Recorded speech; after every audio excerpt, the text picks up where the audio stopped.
السلام عليكم ورحمة الله تعالى وبركاته. أعوذ بالله من الشيطان الرجيم. بسم الله الرحمن الرحيم.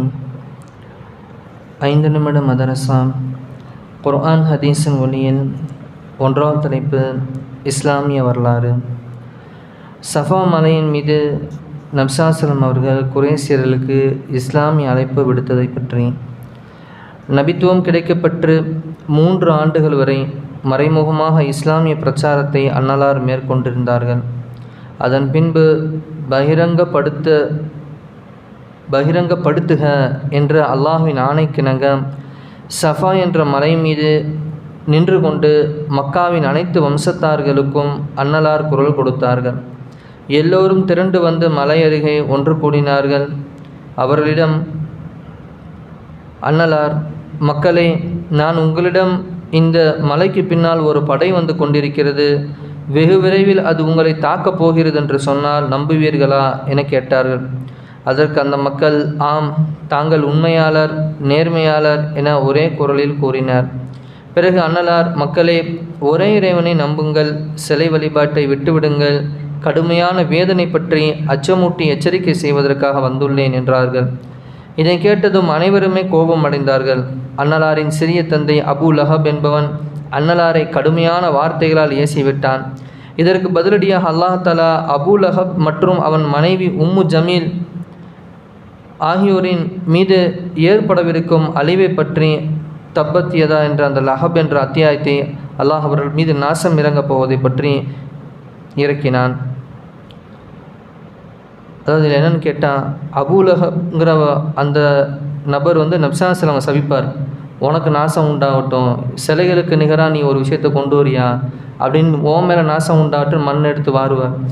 உடனே அல்லாஹ் சபிச்சிருவான், அபூலஹபும் நாசமாக போகும், அவனுடைய மனைவி என்ன செய்வான், ஈச்சங்கயிறு கழுத்தில் ஏறி மௌத்தா போவா, 2 பேரும் நரகத்துக்கு போயிங்கன்னா அந்த தப்பத்தியதாங்கிற சூறால் அவங்களுக்கு ஏற்படக்கூடிய அந்த சாபத்தை பற்றி அல்லாஹ் பேசும். இது தூதர்கள் மீது அல்லாஹ்வுடைய அந்த ஒரு பாசம். 2வது தலைப்பு அல்லாஹ்வின் ஆற்றல். ரேடியம். அல்லாஹ் தஆலா உலகம் என்ற இந்த தொழிற்சாலையில் பல வகையான விலை உயர்ந்த பொருட்களை படைத்துள்ளான். இவ்வகையில் ரேடியமும் ஒன்று.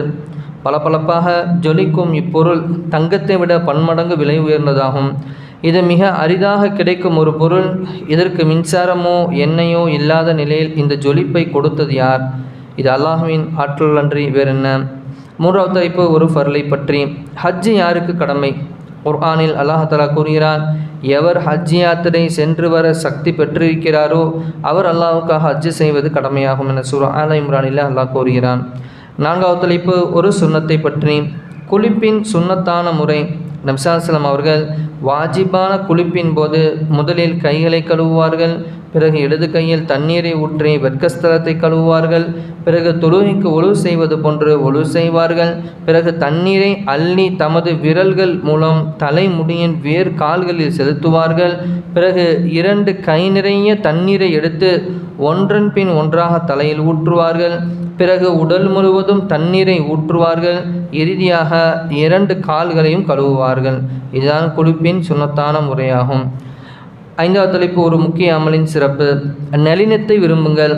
நரகம் மற்றும் நரக நெருப்பிலிருந்து விடுதலை அளிக்கப்பட்டவரை பற்றி நான் உங்களுக்கு தெரிவிக்க வேண்டாமா என நப்சாசம் அவர்கள் தோழரிடத்திலே கேட்டார்கள். சொன்னார்கள், அவர்தாம் மென்மையான குணத்துடன் எல்லோருடனும் நெருங்கி நளினமாக பழகுவர். 6வது தலைப்பு ஒரு பாவத்தை பற்றி. வட்டியை புசிப்பதன் வேதனை. நப்சாசலம் அவர்கள் கூறினார்கள், மெஹ்ராஜ் பயணத்தில் சில மனிதர்களை கண்டேன்.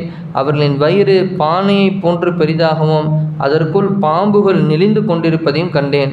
இவர்களை பற்றி விசாரித்த போது இவர்கள்தான் வட்டியை புசித்தவர்கள் என ஜிப்ராயில் அலைஹிஸ்ஸலாத்து வஸ்ஸலாம் அவர்கள் பதிலளித்தார்கள். 7வது தலைப்பு உலகத்தை பற்றி. உலகத்தின் பின்னால் ஓடுவதன் விளைவு.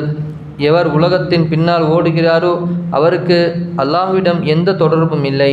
எவர் உலக ஆதாயத்திற்காக தன்னைத்தானே இழிவுபடுத்தி கொள்கிறாரோ அவருக்கு நம்மிடம் எந்த தொடர்பும் இல்லை என்பதாக அண்ணல் நபி ஸல்லல்லாஹு அலைஹி வஸல்லம் அவர்கள் உலகத்தின் பின்னால் ஓடுவதின் விளைவை பற்றி விளக்கினார்கள். 8வது தலைப்பு மறுமையை பற்றி. நரகின் கொந்தளிப்பு.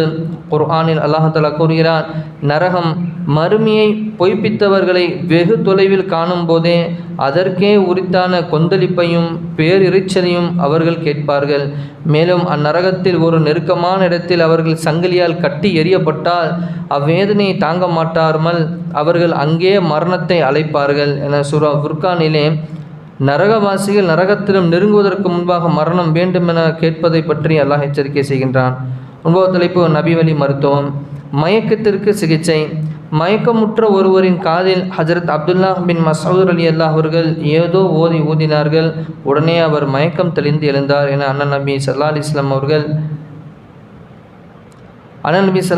அவர்கள் என்ன ஓதினீர் என்று அவரிடத்திலே கேட்க, அதற்கு அவர்கள் அஃபஹசிப்தும் அன்னமா ஹலக்னாகும் அபஸா என்ற வசனத்திலிருந்து கடைசி வரை ஊதினேன் என்றார்கள். எவர் முழு நம்பிக்கையுடன் இதை ஓதி மலை மீது ஊதினாலும் அது இடம்பெயர்ந்துவிடும் என நபி ஸல்லல்லாஹு அலைஹி வஸல்லம் அவர்கள் விரும்பினார்கள்.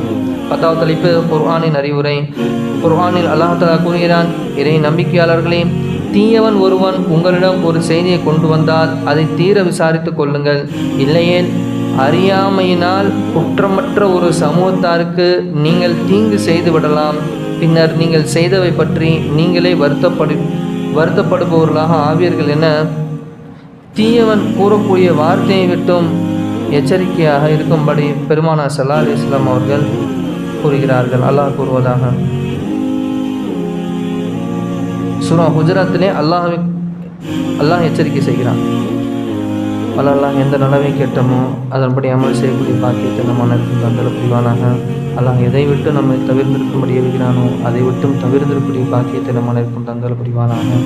சுப்ஹானல்லாஹி வபிஹம்திஹி சுப்ஹானல்லாஹி வபிஹம்திஹி அஷ்ஹது அல்லா இலாஹா இல்லா அன்த அஸ்தக்ஃபிருக வ அத்தூபு இலைக். ஆமீன். ஹைர். சுப்ஹான ரப்பிக ரப்பில் இஸ்ஸத்தி அம்மா யசிஃபூன் வஸ்ஸலாமு அலல் முர்ஸலீன் வல்ஹம்துலில்லாஹி ரப்பில் ஆலமீன். ஸல்லல்லாஹு அலா முஹம்மது ஸல்லல்லாஹு அலைஹி வஸல்லம். ஸல்லல்லாஹு அலா முஹம்மது ஸல்லல்லாஹு அலைஹி வஸல்லம். ஸல்லல்லாஹு அலா முஹம்மது யா ரப்பி ஸல்லி அலைஹி வஸல்லம். அஸ்ஸலாமு அலைக்கும் வரஹ்மத்துல்லாஹி வபரகாத்துஹு.